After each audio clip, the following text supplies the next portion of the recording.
Bank ఎఫ్డీలు మంచివా? Post ఆఫీస్లో చిన్న మొత్తాల పొదుపు పథకాలు బెటరా?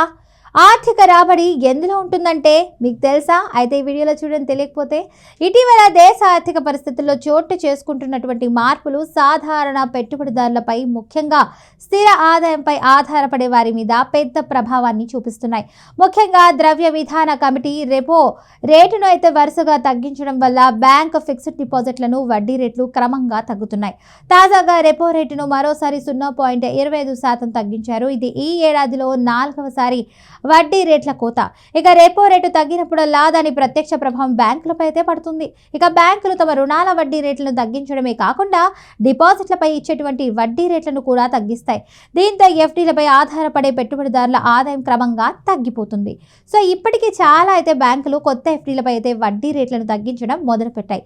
ఇక కొన్ని బ్యాంకుల్లో అయితే 1 సంవత్సరం, 2 సంవత్సరాలు, ఇక సంవత్సరాల ఎఫ్డీలపై వడ్డీ రేట్లు 6% నుంచి 6.5% మధ్యకే పరిమితమయ్యాయి. ఇక సీనియర్ సిటిజన్లు కూడా కొంత అదనపు వడ్డీ ఉన్నప్పటికీ అది కూడా గతంలో ఉన్న స్థాయితో పోలిస్తే తక్కువగానే ఉంది. ఇక ద్రవ్యోల్బణం పెరుగుతున్న ఈ కాలంలో 6 నుంచి 6.5% వడ్డీ వాస్తవంగా పెద్దగా లాభాన్ని ఇవ్వడం లేదు. ఇక మందులు, వైద్య ఖర్చులు, రోజువారీ అవసరాలు, సో ఇవన్నీ కూడా ఖరీదైనవిగా మారుతున్నాయి. ఇంకా అలాంటి పరిస్థితుల్లో ఎఫ్డీ వడ్డీ ఆదాయం మాత్రమే సరిపోవడం అయితే చాలా మందికి కష్టంగా మారిపోతుందండి. అయితే ఈ నేపథ్యంలో అయితే బ్యాంక్ ఎఫ్డీలకు ప్రత్యామ్నాయంగా పోస్ట్ ఆఫీసులో చిన్న పొదుపు పథకాలు అయితే మళ్ళీ పెట్టుబడిదారుల దృష్టిని ఆకర్షిస్తున్నాయి. అంటే పోస్ట్ ఆఫీస్ పథకాలు ప్రస్తుతం 7% కంటే ఎక్కువ వడ్డీ రేట్లను అందిస్తున్నాయి. అంతేకాదు ఇవన్నీ కూడా పూర్తిగా ప్రభుత్వం హామీతో ఉండటం వల్ల పెట్టుబడి భద్రత విషయంలో అయితే ఎలాంటి సందేహం ఉండదు. ఇక బ్యాంకులు ప్రైవేట్ సంస్థలు కావడం వల్ల వాటి ఆర్థిక స్థితి, మార్కెట్ పరిస్థితులపై వడ్డీ రేట్లు ఆధారపడి ఉంటాయి.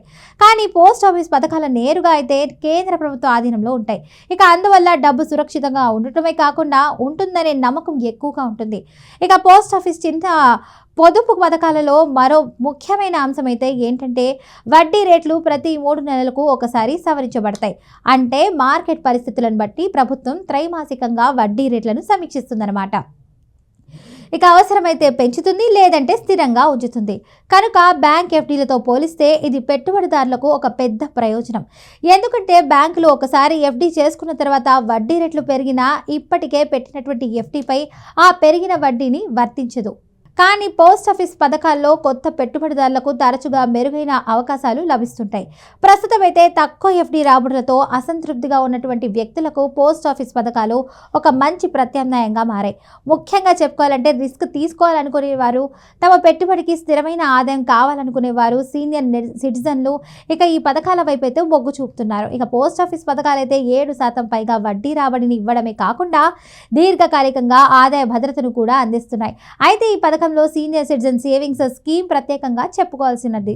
ఇక 60 సంవత్సరాలు లేదా అంతకంటే ఎక్కువ వయసు ఉన్న వారికి అయితే ఈ పథకం ప్రస్తుతం 8.2% ఆకర్షణీయమైన వడ్డీ రేటును అందిస్తుంది. ఇది చాలా బ్యాంకుల సీనియర్ సిటిజన్ ఎఫ్డీ రేట్లతో పోలిస్తే చాలా ఎక్కువ. అంతేకాదండో ఈ పథకంలో పెట్టుబడి పెట్టినటువంటి డబ్బుపై అయితే త్రైమాసికంగా వడ్డీ చెల్లింపు ఉంటుంది. అంటే ప్రతి 3 నెలలకు ఒకసారి వడ్డీ ఆదాయం చేతికి వస్తుంది. ఇది పదవి విరమణ పొందిన వారికి, నెలవారీ ఖర్చుల కోసం ఆదాయంపై ఆధారపడే వారికి ఎంతో ఉపయోగపడుతుంది. సో ఇలా సీనియర్ సిటిజన్ పథకమే కాకుండా ఇతర పోస్ట్ ఆఫీస్ పథకాలు కూడా మంచి రాబడులను అందిస్తున్నాయి. అయితే టైం డిపాజిట్లు, నెలవారీ ఆదాయ పథకం, ఇక పబ్లిక్ ప్రావిడెంట్ ఫండ్ వంటి పథకాలు కూడా బ్యాంక్ ఎఫ్డీలతో పోలిస్తే మెరుగైన వడ్డీ రేట్లను అందిస్తున్నాయి. ఇక మరీ ముఖ్యంగా అయితే దీర్ఘకాలిక పెట్టుబడులకు ఇవి చాలా అనుకూలంగా అయితే ఉంటాయి. ఇక పన్ను ప్రయోజనాలు కూడా కొన్ని పథకాలతో పోలిస్తే పథకాలలో అయితే లాభిస్తాయి. ఇక ఇది పెట్టుబడిదారుల నికర రాబడిని అయితే మరింతగా పెంచుతుంది. ఇంకో ముఖ్యమైన అంశం ఏంటంటే జాగ్రత్తగా వినండి, పోస్ట్ ఆఫీస్ పథకాలు దేశవ్యాప్తంగా అందుబాటులో ఉంటాయి. ఇక గ్రామీణ ప్రాంతాల్లో కూడా పోస్ట్ ఆఫీసులు ఉండడం వల్ల చిన్న పెట్టుబడిదారులకైతే ఇవి సులభంగా చేరువవుతున్నాయి. ఇక బ్యాంక్ బ్రాంచులు లేని ప్రాంతాల్లో కూడా పోస్ట్ ఆఫీస్ ద్వారా పెట్టుబడి పెట్టే అవకాశం ఉంటుంది. దీని కారణంగా అయితే గ్రామీణ ప్రజలు, వృద్ధులు డిజిటల్ లావాదేవీలకు అంతగా అలవాటుగా అయితే లేని వారు కూడా ఈ పథకాలపై ఎక్కువగా నమ్మకం ఉంచుతున్నారు. అయితే రెపో రేటు తగ్గింపులు కొనసాగుతున్న నేపథ్యంలో రాబోయే రోజుల్లో బ్యాంక్ ఎఫ్డీ రేట్లు రెపో రేటు తగ్గింపులు కొనసాగుతున్న నేపథ్యంలో రాబోయే రోజుల్లో అయితే బ్యాంక్ ఎఫ్డీ వడ్డీ రేట్లు ఇంకా తగ్గే అవకాశం ఉందని కూడా నిపుణులు చెప్తున్నారు. అలా జరిగితే మాత్రం ఎఫ్డీలపై ఆధారపడే పెట్టుబడిదారుల ఆదాయం మరింత తగ్గిపోతుంది. ఈ పరిస్థితుల్లో ముందస్తు ముందస్తుగా ఆలోచించి ప్రత్యామ్నాయ సురక్షిత పెట్టుబడుల వైపైతే మళ్లడం అవసరం. సో పోస్ట్ ఆఫీస్ చిన్న పొదుపు పథకాలు ఈ విషయంలో అయితే ఒక సమతుల్య పరిష్కారాన్ని అందిస్తున్నాయి. అధిక రిస్క్ లేకుండా ఇక స్థిరమైన రాబడిని కోరుకునే వారికైతే ఇవి సరైన ఎంపికగా నిలుస్తున్నాయి. మొత్తంగా చూస్తే ఇక తక్కువ ఎఫ్డి వడ్డీ రేట్లు, రెపో రేట్లు కోతలు, ద్రవ్యోల్బణం పెరుగుదల వంటి పరిస్థితుల్లో కూడా పోస్ట్ ఆఫీస్ పథకాలు మళ్ళీ పెట్టుబడిదారుల నమ్మకాన్ని పొందుతున్నాయి. ఇక ప్రభుత్వ హామీ, త్రైమాసిక వడ్డీ సవరణలు, ఇక బ్యాంకుల కంటే మెరుగైనటువంటి వడ్డీ రేట్లు ఇవన్నీ కలిసి పోస్ట్ ఆఫీస్ను ఒక సురక్షితమైన, నమ్మదగిన పెట్టుబడి గమ్యంగా మారుస్తున్నాయి. తమ డబ్బు సురక్షితంగా ఉండాలన్న ఆలోచనతో పాటు మంచి రాబడి కూడా కావాలనుకునేటువంటి వారికి ప్రస్తుతం పోస్ట్ ఆఫీస్ పథకాల కంటే మెరుగైన ఎంపిక మరొకటి లేదని చెప్పుకోవచ్చు. ఇటీవల దేశ ఆర్థిక పరిస్థితుల్లో చోటు చేసుకుంటున్నటువంటి మార్పులు సాధారణ పెట్టుబడిదారులపై అయితే ముఖ్యంగా స్థిర ఆదాయంపై ఆధారపడే వారి మీద పెద్ద ప్రభావాన్ని చూపిస్తున్నాయి. ముఖ్యంగా అయితే ద్రవ్య విధాన కమిటీ రెపో రేటును వరుసగా తగ్గించడం వల్ల బ్యాంక్ ఫిక్స్డ్ డిపాజిట్ల వడ్డీ రేట్లు క్రమంగా తగ్గుతున్నాయి. తాజాగా అయితే రెపో రేటును మరోసారి 0.25% అయితే తగ్గించారు. ఇది ఈ ఏడాదిలో 4వసారి వడ్డీ రేట్ల కోత. ఇక రెపో రేటు తగ్గినప్పుడల్లా దాని ప్రత్యక్ష ప్రభావం అయితే బ్యాంకులపై పడుతుంది.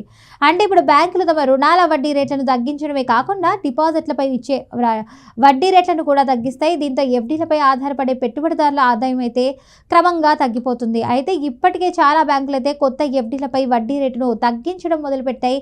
కొన్ని బ్యాంకులు అయితే 1 సంవత్సరం 2 సంవత్సరం ఎఫ్డీలపై అయితే వడ్డీ రేట్లు శాతం అయితే నుంచి 6.5% మధ్యకే పరిమితమయ్యాయి.